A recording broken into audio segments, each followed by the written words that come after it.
ਗੁਰੂ ਪਿਆਰੀ ਸਾਧ ਸੰਗਤ ਜੀ, ਮੈਂ ਵਿਨੋਦ ਜੋ ਲੰਡਨ ਇੰਗਲੈਂਡ ਵਿੱਚ ਰਹਿੰਦਾ ਹਾਂ, ਆਪ ਜੀ ਦੇ ਲਈ ਪੂਜਯ ਮਨੀਸ਼ ਸਾਹਿਬ ਜੀ ਦੇ ਅਨਮੋਲ ਵਚਨ ਲੈ ਕੇ ਹਾਜ਼ਰ ਹੋਇਆ ਹਾਂ।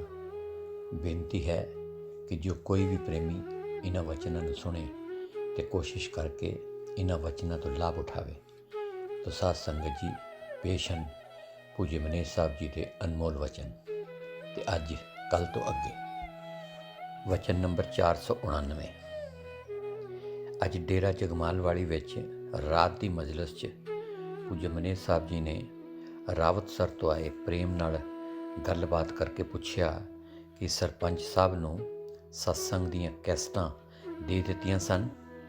ਤਾਂ ਪ੍ਰੇਮ ਜੀ ਨੇ ਕਿਹਾ ਹਾਂਜੀ, ਅਤੇ ਨਾਲ ਹੀ ਉਹਨਾਂ ਨੇ ਦੱਸਿਆ ਕਿ ਉਹਨਾਂ ਨੂੰ 213 ਕੈਸਟਾਂ ਸੁਣਾ ਦਿੱਤੀਆਂ ਹਨ। ਸਰਪੰਚ ਸਾਹਿਬ ਜੀ ਕਹਿ ਰਹੇ ਸਨ ਕਿ ਅਗਰ ਜੀਪ ਦਾ ਸਾਧਨ ਹੋ ਗਿਆ ਤਾਂ ਅਸੀਂ ਭੰਡਾਰੇ 'ਤੇ ਜ਼ਰੂਰ ਆਵਾਂਗੇ। ਤਾਂ ਪੂਜਯ ਮਨੀਸ਼ ਸਾਹਿਬ ਜੀ ਨੇ ਫਰਮਾਇਆ, ਇਹ ਤਾਂ ਦਿਲ ਸੱਚੀ ਦੀ ਲੋੜ ਹੈ। ਲੋਕ ਬੜੀਆਂ ਅਰਦਾਸਾਂ ਕਰਦੇ ਨੇ, ਪਰ ਅੰਦਰੋਂ ਨਹੀਂ। ਜੇ ਅੰਦਰੋਂ ਅਰਦਾਸ ਨਿਕਲੇ ਤਾਂ ਦੋ ਹੀ ਲਫ਼ਜ਼ ਕਾਫੀ ਨੇ। ਵਚਨ ਨੰਬਰ 490। ਅਤੇ ਅੱਗੇ ਰਾਵਤਸਰ ਤੋਂ ਪ੍ਰੇਮ ਜੀ ਨੇ ਦੱਸਿਆ ਕਿ ਸਰਪੰਚ ਸਾਹਿਬ ਦੇ ਘਰ ਸਾਰੇ ਲੋਕਾਂ ਨੇ ਰੀਲਾਂ ਸੁਣੀਆਂ, ਕੈਸਟਾਂ ਸੁਣੀਆਂ ਅਤੇ ਬਹੁਤ ਹੀ ਖੁਸ਼ ਹੋਏ ਨੇ। ਹੁਣ ਸਾਰੇ ਹੀ ਲੋਕ ਬਹੁਤ ਹੀ ਪ੍ਰੇਮ ਕਰਦੇ ਨੇ। ਅਤੇ ਜਦੋਂ ਸਰਪੰਚ ਸਾਹਿਬ ਦੇ ਭਾਈ ਦੀ ਔਰਤ ਨੇ ਜੋੜਾ ਛੱਡਿਆ ਤਾਂ ਸ਼ਾਮ ਨੂੰ ਕਹਿੰਦੀ ਕਿ ਆਪਣੇ ਘਰ ਕੋਈ ਬਟੇਊ ਯਾਨੀ ਕਿ ਪ੍ਰਾਹੁਣਾ ਆਇਆ ਹੋਇਆ ਹੈ, ਉਸ ਦੇ ਲਈ ਰੋਟੀ ਬਣਾਓ। ਤਾਂ ਸਾਰੇ ਘਰ ਦੇ ਹੈਰਾਨ ਹੋਏ ਕਿ ਘਰੇ ਤਾਂ ਕੋਈ ਪ੍ਰਾਹੁਣਾ ਨਹੀਂ ਆਇਆ। ਤਾਂ ਪੂਜਯ ਮਨੀਸ਼ ਸਾਹਿਬ ਜੀ ਨੇ ਕਿਹਾ ਕਿ ਜੇ ਉਸ ਨੂੰ ਪੁੱਛਦੇ ਬਟੇਊ ਕੌਣ ਹੈ ਤਾਂ ਉਹ ਦੱਸਦੀ ਜ਼ਰੂਰ। ਤਾਂ ਪ੍ਰੇਮ ਜੀ ਨੇ ਕਿਹਾ ਜੀ, ਫਿਰ ਮਾਈ ਕਹਿਣ ਲੱਗੀ ਕਿ ਮੇਰੀ ਤਾਂ ਤਿਆਰੀ ਹੈ, ਮੈਂ ਤਾਂ ਹੁਣ ਚਲੇ ਜਾਣਾ ਹੈ। ਵੈਸੇ ਕਈ ਸਾਲ ਦੀ ਬਿਮਾਰੀ ਤੋਂ ਬਾਅਦ ਹੁਣ ਤਾਂ ਠੀਕ ਹੀ ਸੀ। ਅਤੇ ਰਾਤ ਨੂੰ ਗੱਲਾਂ ਕਰਦੀ ਹੀ ਕਹਿੰਦੀ, ਤੁਸੀਂ ਵੀ ਸੌਂ ਜਾਓ ਅਤੇ ਮੈਂ ਵੀ ਆਰਾਮ ਕਰ ਲਾਂ, ਬਸ ਸੁੱਤੀ ਤਾਂ ਖਤਮ। ਤਾਂ ਪੂਜਯ ਮਨੀਸ਼ ਸਾਹਿਬ ਜੀ ਨੇ ਹਰ ਆਰਾਧਨਾ ਜਾਣਾ ਰੇ ਸ਼ਬਦ ਬੁਲਵਾਇਆ ਅਤੇ ਫਰਮਾਇਆ ਕਿ ਜਦੋਂ ਇਹ ਜੀਵ ਫਕੀਰਾਂ ਦੇ ਦਰਸ਼ਨ ਕਰ ਲੈਂਦਾ ਹੈ ਜਾਂ ਉਹਨਾਂ ਦੇ ਉੱਪਰ ਯਕੀਨ ਆ ਜਾਂਦਾ ਹੈ ਤਾਂ ਉਸ ਦਿਨ ਤੋਂ ਹੀ ਉਸ ਦੀ ਸੰਭਾਲ ਹੋਣ ਲੱਗ ਜਾਂਦੀ ਹੈ। ਵਚਨ ਨੰਬਰ 491। ਅੱਜ ਅਬੂਬ ਸ਼ਹਿਰ ਤੋਂ ਆਏ ਪ੍ਰੇਮੀ ਮੇਜਰ ਸਿੰਘ ਨੇ ਕਿਸੇ ਪੁੱਛਾਂ ਕੱਢਣ ਵਾਲੇ ਸਿਆਣੇ ਦੀ ਗੱਲ ਸੁਣਾਈ। ਤਾਂ ਪੂਜਯ ਮਨੀਸ਼ ਸਾਹਿਬ ਜੀ ਹੱਸਣ ਲੱਗੇ ਅਤੇ ਫਿਰ ਫਰਮਾਇਆ, ਇਹ ਸਿਮਰਨ ਕਰਦਾ ਹੋਵੇ ਤਾਂ ਯਮਦੂਤ ਕਮਰੇ 'ਚ ਨਾ ਆਉਣ। ਅਤੇ ਫਿਰ ਫਰਮਾਇਆ, ਇੱਥੇ ਪਿੱਪਲੀ ਪੁੱਛਾਂ ਦਿੰਦੇ ਨੇ, ਪਰ ਜਦੋਂ ਕੋਈ ਇੱਧਰ ਡੇਰੇ ਦਾ ਬੰਦਾ ਉੱਥੇ ਜਾਂਦਾ ਤਾਂ ਉਹ ਕਹਿੰਦੇ ਕਿ ਸੱਚੇ ਸੌਦਿਆਂ ਵਾਲਿਆਂ ਅੱਗੇ ਸਾਡੀ ਪੁੱਛ ਨਹੀਂ ਨਿਕਲਦੀ। ਮਜਲਿਸ ਵਿੱਚ ਇੱਕ ਨਿਰੰਕਾਰੀ ਪ੍ਰੇਮੀ ਬੈਠਾ ਸੀ। ਉਸਨੇ ਬਾਬਾ ਜੀ ਨੂੰ ਕਿਹਾ ਕਿ ਬਾਬਾ ਜੀ, ਕਿੰਨੀ ਪਵਿੱਤਰ ਜਗ੍ਹਾ ਸੀ, ਇਹਨਾਂ ਕੀ ਦੀ ਕੀ ਬਣਾ ਦਿੱਤੀ ਹੈ। ਤਾਂ ਪੂਜਯ ਮਨੀਸ਼ ਸਾਹਿਬ ਜੀ ਨੇ ਫਰਮਾਇਆ, ਬਾਅਦ 'ਚ ਰੋਟੀ ਦਾ ਸਿਲਸਿਲਾ ਚੱਲ ਪੈਂਦਾ ਹੈ। ਤਾਂ ਪ੍ਰੇਮੀ ਨੇ ਬਾਬਾ ਜੀ ਨੂੰ ਸਵਾਲ ਕੀਤਾ ਕਿ ਕੀ ਇਹਨਾਂ ਨੂੰ ਖਾਲਿਸਤਾਨ ਮਿਲੂਗਾ। ਤਾਂ ਪੂਜਯ ਮਨੀਸ਼ ਸਾਹਿਬ ਜੀ ਸੁਣ ਕੇ ਕਾਫੀ ਗੁੱਸੇ 'ਚ ਆਏ ਅਤੇ ਫਰਮਾਇਆ, ਸੁਆਹ ਮਿਲੇਗਾ। ਅਤੇ ਪ੍ਰੇਮੀ ਨੇ ਕਿਹਾ, ਜੀ ਨਾਮ ਤਾਂ ਕਿੰਨਾ ਸੋਹਣਾ ਰੱਖਿਆ ਹੈ, ਖਾਲਿਸਤਾਨ। ਤਾਂ ਪੂਜਯ ਮਨੀਸ਼ ਸਾਹਿਬ ਜੀ ਨੇ ਫਰਮਾਇਆ, ਪਾਕਿਸਤਾਨ ਦਾ ਨਾਮ ਕਿੰਨਾ ਸੋਹਣਾ ਹੈ, ਉਹ ਪਾਕ ਬਣ ਜਾਊਗਾ। ਜਿੱਥੇ ਖੁਸ਼ਬੂ ਹੋਵੇ ਉੱਥੇ ਗੰਧ ਪਾ ਦੇਵੇ ਤਾਂ ਉੱਥੇ ਖੁਸ਼ਬੂ ਰਹੇਗੀ। ਬੇਈਮਾਨਾਂ ਨੇ ਪਵਿੱਤਰਤਾ ਖਤਮ ਹੀ ਕਰ ਦਿੱਤੀ। ਵਚਨ ਨੰਬਰ 492। ਪੂਜਯ ਮਨੀਸ਼ ਸਾਹਿਬ ਜੀ ਨੇ ਫਰਮਾਇਆ ਕਿ ਬਿਨਾਂ ਨਸੀਬਾਂ ਦੇ ਇਹ ਚੀਜ਼ ਨਹੀਂ ਮਿਲਦੀ।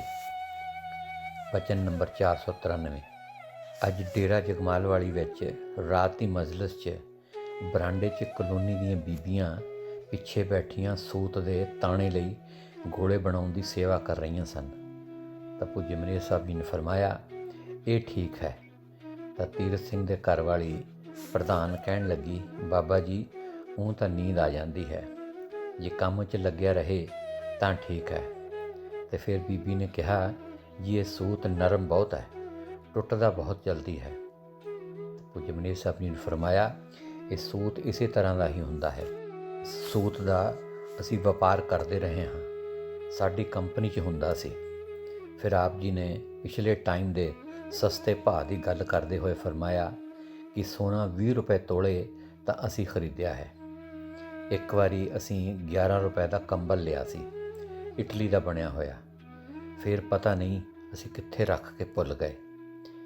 2 ਰੁਪਏ 'ਤੇ ਨੌਕਰ ਰੱਖਿਆ ਸੀ, ਬੜਾ ਖੁਸ਼ ਸੀ ਤੇ ਪਤਾ ਨਹੀਂ ਕੀ ਮਿਲ ਗਿਆ।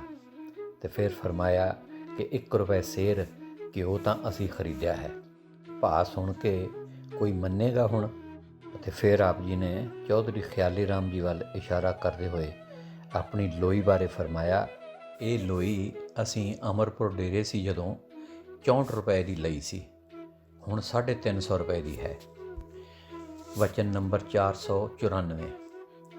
ਅੱਜ ਡੇਰਾ ਜਗਮਾਲ ਵਾਲੀ ਦੀ ਮਜਲਿਸ ਵਿੱਚ ਕਾਲਾਂ ਵਾਲੀ ਤੋਂ ਹਰਨੇਕ ਮਿਸਤਰੀ ਨੰਬਰ 1 ਸੁੱਤਾ ਪਿਆ ਸੀ ਤਾਂ ਪੂਜਯ ਮਨੇਰ ਸਾਹਿਬ ਜੀ ਨੇ ਉਸ ਨੂੰ ਅਚਾਨਕ ਹੀ ਦੇਖ ਲਿਆ ਤੇ ਫਰਮਾਇਆ, ਬੇਈਮਾਨ, ਇਸ ਨੂੰ ਨੀਂਦ ਹੀ ਬਹੁਤ ਆਉਂਦੀ ਹੈ।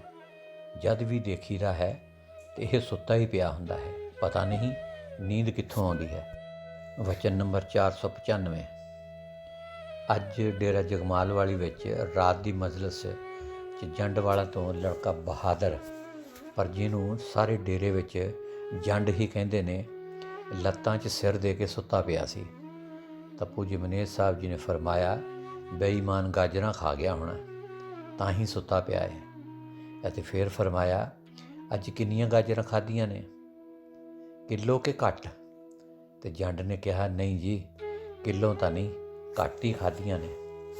ਤੇ ਪੂਜਯ ਮਨੇਰ ਸਾਹਿਬ ਜੀ ਹੱਸਣ ਲੱਗੇ, ਨਹੀਂ ਕਿਲੋ ਤਾਂ ਨਹੀਂ, 2 ਘੱਟ ਖਾਧੀਆਂ ਹੋਣੀਆਂ ਨੇ। ਤੇ ਜੰਡ ਕਹਿਣ ਲੱਗਾ, ਹਾਂ ਜੀ। ਫਿਰ ਆਪ ਜੀ ਨੇ ਫਰਮਾਇਆ ਕਿ ਇਹ ਕਹਿੰਦਾ ਰੋਟੀਆਂ ਬੰਦ ਕਰ ਦਿਓ, ਅਸੀਂ ਤਾਂ ਗਾਜਰਾਂ ਹੀ ਖਾ ਲਿਆ ਕਰਾਂਗੇ। ਤੇ ਪੂਜਯ ਮਨੇਰ ਸਾਹਿਬ ਜੀ ਨੇ ਫਿਰ ਹੱਸਦੇ ਹੋਏ ਫਰਮਾਇਆ ਕਿ ਜਿਹਨੇ ਇਹ ਕਹਿੰਦਾ ਕਿ ਰੋਟੀਆਂ ਬੰਦ ਕਰ ਦਿਓ, ਅਸੀਂ ਗਾਜਰਾਂ ਖਾ ਲਿਆ ਕਰਾਂਗੇ, ਤੇ ਹੱਸਦੇ ਹੋਏ ਫਰਮਾਇਆ ਕਿ ਉੱਥੇ ਸਰਸੇ ਡੇਰੇ ਜਦ ਕਦੀ ਬਰਸਾਤ ਹੁੰਦੀ ਜਾਂ ਕਦੀ ਕੰਮ ਬੰਦ ਹੁੰਦਾ ਤਾਂ ਮਸਤਾਨਾ ਜੀ ਨੇ ਕਹਿਣਾ, ਮੈਨੇਜਰ ਇਹਨਾਂ ਨੂੰ ਦਾਲ ਜਾਂ ਦਲੀਆ ਬਣਾ ਦਿਓ। ਤੇ ਫਿਰ ਪੁੱਛਣਾ ਕਿ ਨਾਰਾਇਣ ਸਰ ਕਿੰਨਾ ਦਈਏ? ਤਾਂ ਨਾਰਾਇਣ ਸਰ ਨੇ ਕਹਿਣਾ, ਜੀ ਪਾਈਆ ਤਾਂ ਚਾਹੀਦਾ ਹੀ ਹੈ। ਤਾਂ ਮਸਤਾਨਾ ਜੀ ਨੇ ਕਹਿਣਾ, ਚੰਗਾ, ਪਾਈਆ ਪਾਈਆ ਦਿਆ ਕਰੋ। ਤਾਂ ਅਸੀਂ 4.5 ਛਟਾਂਕ ਤੋਂ ਸ਼ੁਰੂ ਕਰਦੇ ਸੀ ਤੇ ਪਤਲਾ ਕਰਦੇ ਕਰਦੇ ਅੱਧਾ ਪਾਈਆ ਤੱਕ ਲੈ ਆਉਂਦੇ। ਤੇ ਜਦੋਂ ਕੰਮ ਚੱਲਣਾ ਤਾਂ ਮਸਤਾਨਾ ਜੀ ਨੇ ਸਾਨੂੰ ਕਹਿਣਾ, ਮੈਨੇਜਰ ਇਹਨਾਂ ਲਈ ਜਲਦੀ ਕੋਈ ਚੀਜ਼ ਬਣਾ। ਇੱਧਰ ਸਾਨੂੰ ਆ ਕੇ ਕਹਿਣਾ ਕਿ ਹਾਲੇ ਠਹਿਰ ਜਾ। ਫਿਰ ਸਾਨੂੰ ਕਹਿਣਾ ਕਿ ਹਾਲੇ ਬਣਾਇਆ ਨਹੀਂ। ਫਿਰ ਸਾਨੂੰ 4-5 ਗਾਲਾਂ ਕੱਢ ਦੇਣੀਆਂ। ਬੜਾ ਅਜੀਬ ਹੀ ਨਮੂਨਾ ਸੀ। ਤੇ ਫਿਰ ਪੂਜਯ ਮਨੇਰ ਸਾਹਿਬ ਜੀ ਨੇ ਫਰਮਾਇਆ, ਇਹ ਰਾਮ ਹੁਣੀ ਕੰਡੀ ਵੇਚਣ ਜਾਂਦੇ ਸੀ।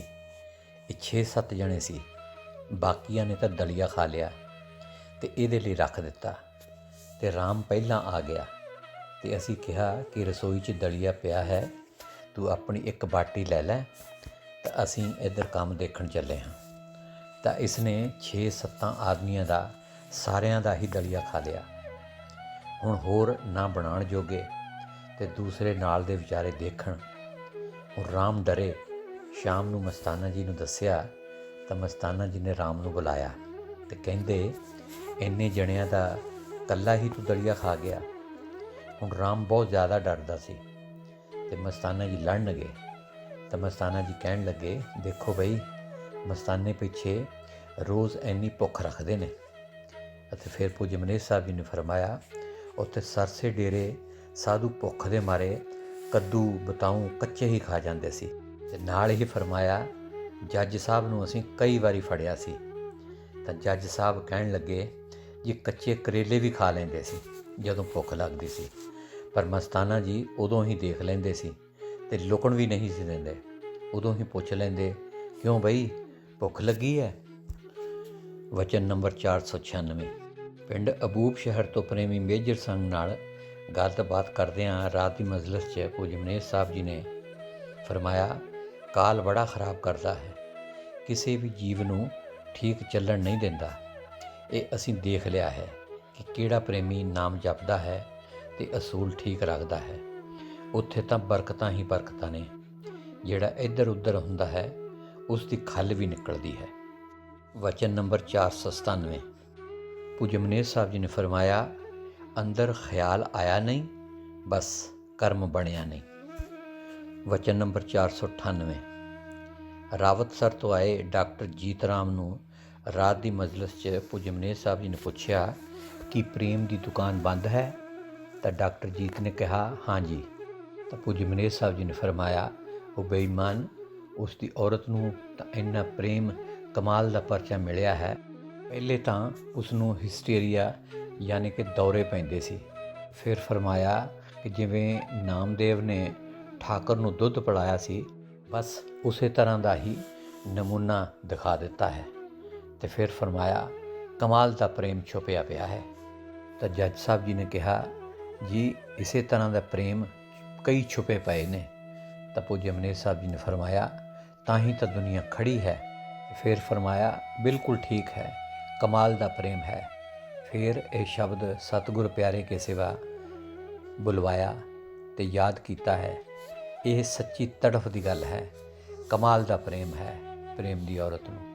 ਅਤੇ ਫਿਰ ਫਰਮਾਇਆ, ਇਹ ਲਾਂਗਰੀ ਬਾਲੂ ਰਾਮ ਸਾਨੂੰ ਬਿਨਾਂ ਨਾਮ ਤੋਂ ਹੀ ਆਪਣੇ ਘਰ ਲੈ ਗਿਆ। ਇਸ ਨੇ ਫਿਰ ਘਰੇ ਜਾ ਕੇ ਨਾਮ ਲਿਆ ਸੀ। ਵਚਨ ਨੰਬਰ 499।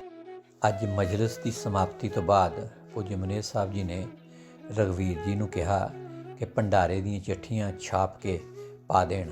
ਦਫਾ 144 ਇੱਕ ਵਾਰੀ ਤਾਂ ਟੁੱਟ ਗਈ ਹੈ, ਬਾਕੀ ਅੱਗੇ ਦੇਖੋ, ਪਤਾ ਨਹੀਂ ਦੁਨੀਆ ਦਾ ਕੀ ਹਾਲ ਹੋਵੇਗਾ। ਇਹ ਸਾਰਾ ਮਾਹੌਲ ਆਜ਼ਾਦੀ ਨੇ ਖਰਾਬ ਕੀਤਾ ਹੈ। ਪਹਿਲਾਂ ਚਲੋ ਇੱਕ ਰਾਜਾ ਹੁੰਦਾ ਸੀ, ਉਸ ਦੇ 10-20 ਰਿਸ਼ਤੇਦਾਰ ਹੁੰਦੇ ਸੀ। ਹੁਣ ਤਾਂ ਸਾਰੇ ਹੀ ਰਾਜੇ ਨੇ ਅਤੇ ਸਾਰਿਆਂ ਦੇ ਸਾਰੇ ਰਿਸ਼ਤੇਦਾਰ ਉਹ ਵੀ ਰਾਜੇ ਨੇ। ਵਚਨ ਨੰਬਰ 500। ਡੇਰਾ ਜਗਮਾਲ ਵਾਲੀ ਵਿੱਚ ਅੱਜ ਰਾਤ ਦੀ ਮਜਲਿਸ 'ਚ ਭਲਾ ਕਰਨੇ ਵਾਲੇ ਭਲਾ ਹੀ ਕੀਏ ਜਾ ਸ਼ਬਦ ਬੋਲਿਆ ਤਾਂ ਖੱਬੇ ਹੱਥ ਬੈਠੇ ਡਾਕਟਰ ਜੀਤ ਰਾਮ ਵੱਲ ਦੇਖ ਕੇ ਪੂਜਯ ਮਨੇਸ ਸਾਹਿਬ ਜੀ ਹੱਸਣ ਲੱਗੇ ਅਤੇ ਫਰਮਾਇਆ ਕਿ ਇਹ ਰਸਤਾ ਉਲਟ ਹੈ, ਤਾਂ ਹੀ ਕਿਹਾ ਹੈ ਭਗਤਾਂ ਅਤੇ ਸੰਸਾਰੀਆਂ ਦਾ ਜੋੜ ਕਦੇ ਨਾ ਆਇਆ।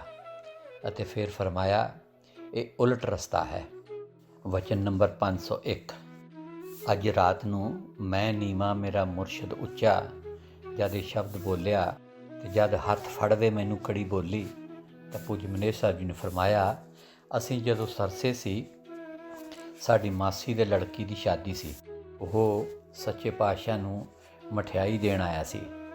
ਤਾਂ ਸਰਦਾਰ ਨਗਿੰਦਰ ਸਿੰਘ ਨੇ ਸੁਣਾਇਆ ਸੀ ਕਿ ਇੱਕ ਵਾਰੀ ਸੱਚੇ ਪਾਤਸ਼ਾਹ ਅਤੇ ਮੇਰੇ ਨਾਨਾ ਜੀ ਮੁਨਸ਼ੀ ਨਾਰਾਇਣ ਸਿੰਘ ਜੀ ਬਿਆਸ ਜਾ ਰਹੇ ਸੀ। ਬਿਆਸ ਕੋਲੇ ਚੋਅ ਆਉਂਦਾ ਹੈ। ਸੱਚੇ ਪਾਤਸ਼ਾਹ ਤਾਂ ਉੱਪਰ ਚੜ੍ਹ ਗਏ ਤਾਂ ਕਹਿੰਦੇ, ਨਾਰਾਇਣ ਸਿੰਘਾ ਆ ਜਾ। ਅਤੇ ਨਾਨਾ ਜੀ ਕਹਿੰਦੇ, ਸਾਤੋਂ ਨਹੀਂ ਚੜ੍ਹਿਆ ਜਾਂਦਾ। ਤਾਂ ਸੱਚੇ ਪਾਤਸ਼ਾਹ ਨੇ ਉੱਪਰੋਂ ਹੱਥ ਫੜਾਇਆ ਤਾਂ ਕਹਿੰਦੇ, ਹੱਥ ਫੜ ਲੈ, ਉੱਪਰ ਆ ਜਾ।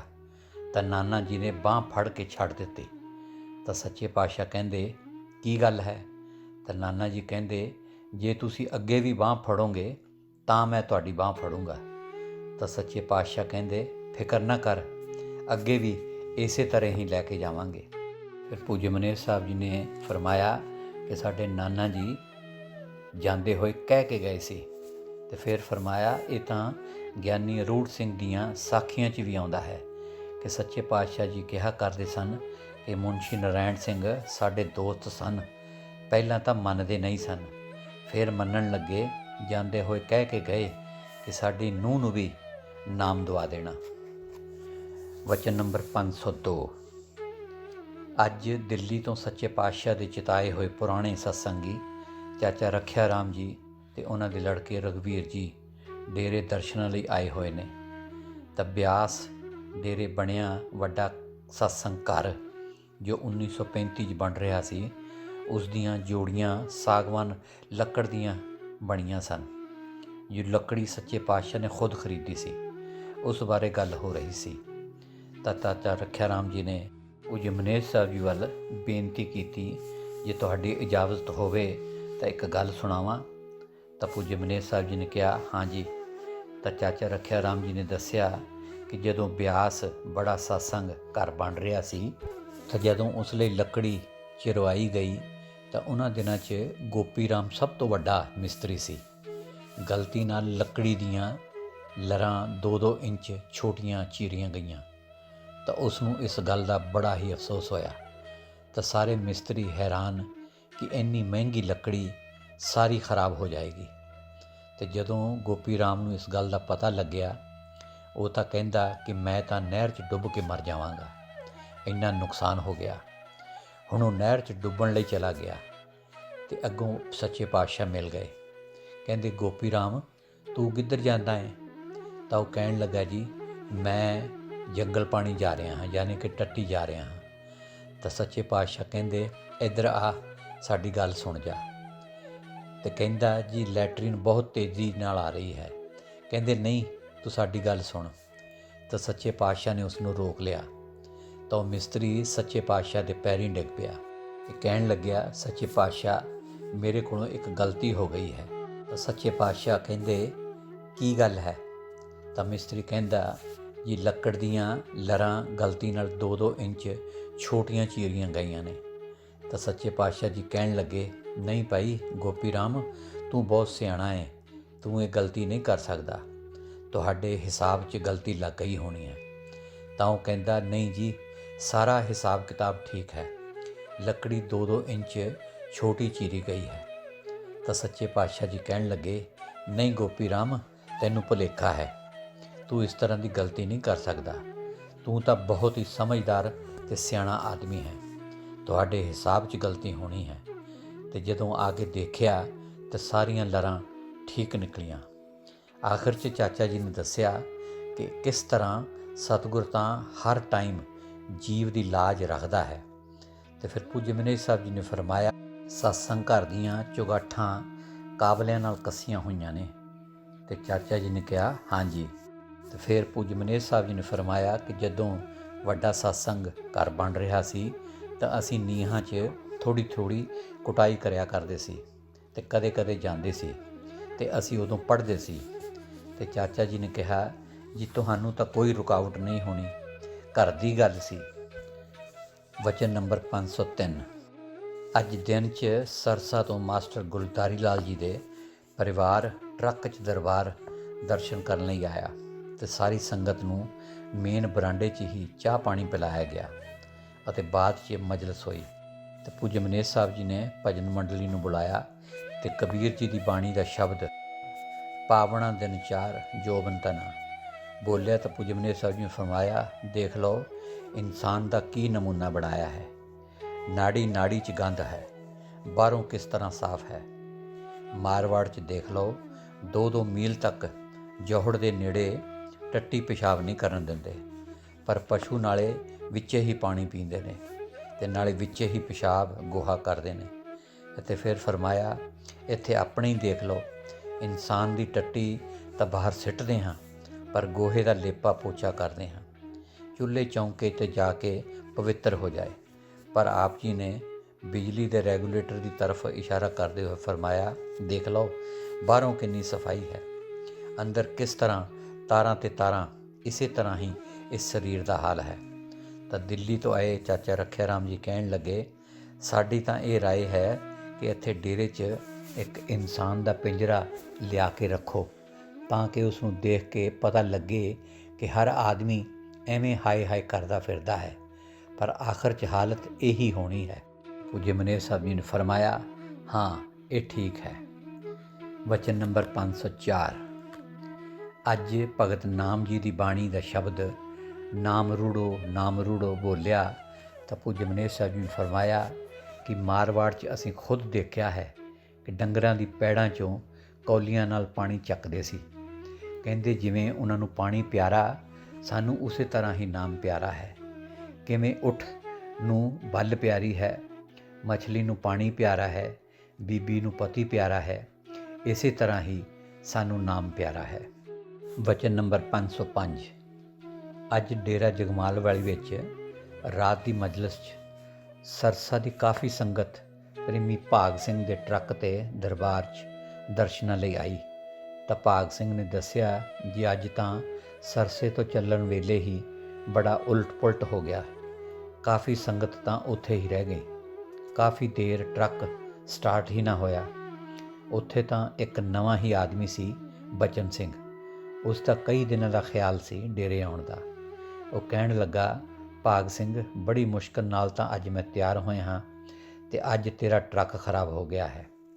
ਤਾਂ ਪੂਜਯ ਮਨੇਰ ਸਾਹਿਬ ਜੀ ਨੇ ਫਰਮਾਇਆ, ਉਸ ਦਾ ਆਉਣਾ ਮੁਸ਼ਕਿਲ ਹੈ, ਬਿਨਾਂ ਨਸੀਬ ਨਹੀਂ ਆਇਆ ਜਾਂਦਾ। ਤਾਂ ਭਾਗ ਸਿੰਘ ਜੀ ਕਹਿਣ ਲੱਗੇ, ਚਲੋ ਬਾਬਾ ਜੀ, ਉਸ ਦਾ ਨਸੀਬ ਨਹੀਂ ਸੀ, ਫਿਰ ਸਾਨੂੰ ਕਿਉਂ ਸਜ਼ਾ ਮਿਲੀ? ਤਾਂ ਪੂਜਯ ਮਨੇਰ ਸਾਹਿਬ ਜੀ ਨੇ ਫਰਮਾਇਆ, ਇਹ ਵੀ ਉਹਨੂੰ ਹੀ ਪੁੱਛ ਲੈਣਾ ਸੀ। ਬਾਅਦ ਵਿੱਚ ਸੰਗਤ ਨੇ ਦੱਸਿਆ ਕਿ ਸਰਸਾ ਤੋਂ ਪੰਜੂਆਣੇ ਤੱਕ ਤੂਫਾਨ ਕਰਕੇ ਕਾਫੀ ਦਰਖਤ ਡਿੱਗੇ ਹੋਏ ਸੀ। ਤਾਂ ਪੂਜਯ ਮਨੇਰ ਸਾਹਿਬ ਜੀ ਨੇ ਫਰਮਾਇਆ, ਦੇਖ ਲਓ ਬਈ, ਕਿੰਨੇ ਦਰਖਤਾਂ ਦੀ ਅੱਜ ਮੌਤ ਹੋਈ ਹੈ, 1 ਮਿੰਟ ਦਾ ਪਤਾ ਨਹੀਂ। ਸੋ ਗੁਰੂ ਪਿਆਰੀ ਸਾਧ ਸੰਗਤ ਜੀ, ਅੱਜ ਲਈ ਸਿਰਫ ਇੰਨਾ ਹੀ। ਕੱਲ੍ਹ ਫੇਰ ਆਪਣੇ ਪਿਆਰੇ ਮੁਰਸ਼ਦ ਪੂਜਯ ਮਨੇਰ ਸਾਹਿਬ ਜੀ ਦੇ ਅਨਮੋਲ ਵਚਨਾਂ ਦਾ ਖਜ਼ਾਨਾ ਲੈ ਕੇ ਆਪ ਜੀ ਨਾਲ ਰੂਬਰੂ ਹੋਵਾਂਗਾ। ਤਦ ਤੱਕ ਲਈ ਇਸ ਨਾਚੀਜ਼ ਨੂੰ ਇਜਾਜ਼ਤ ਦਿਓ ਅਤੇ ਨਾਲ ਹੀ ਮੇਰੀ ਦੋਨੋਂ ਹੱਥ ਜੋੜ ਕੇ ਪਿਆਰ ਭਰੀ ਧੰਨ ਧੰਨ ਸਤਿਗੁਰੂ ਤੇਰਾ ਹੀ ਆਸਰਾ, ਹਾਜ਼ਰ ਨਾਜ਼ਰ ਜਿੰਦਾ ਰਾਮ ਤੇਰਾ ਹੀ ਆਸਰਾ ਕਬੂਲ ਫਰਮਾਓ।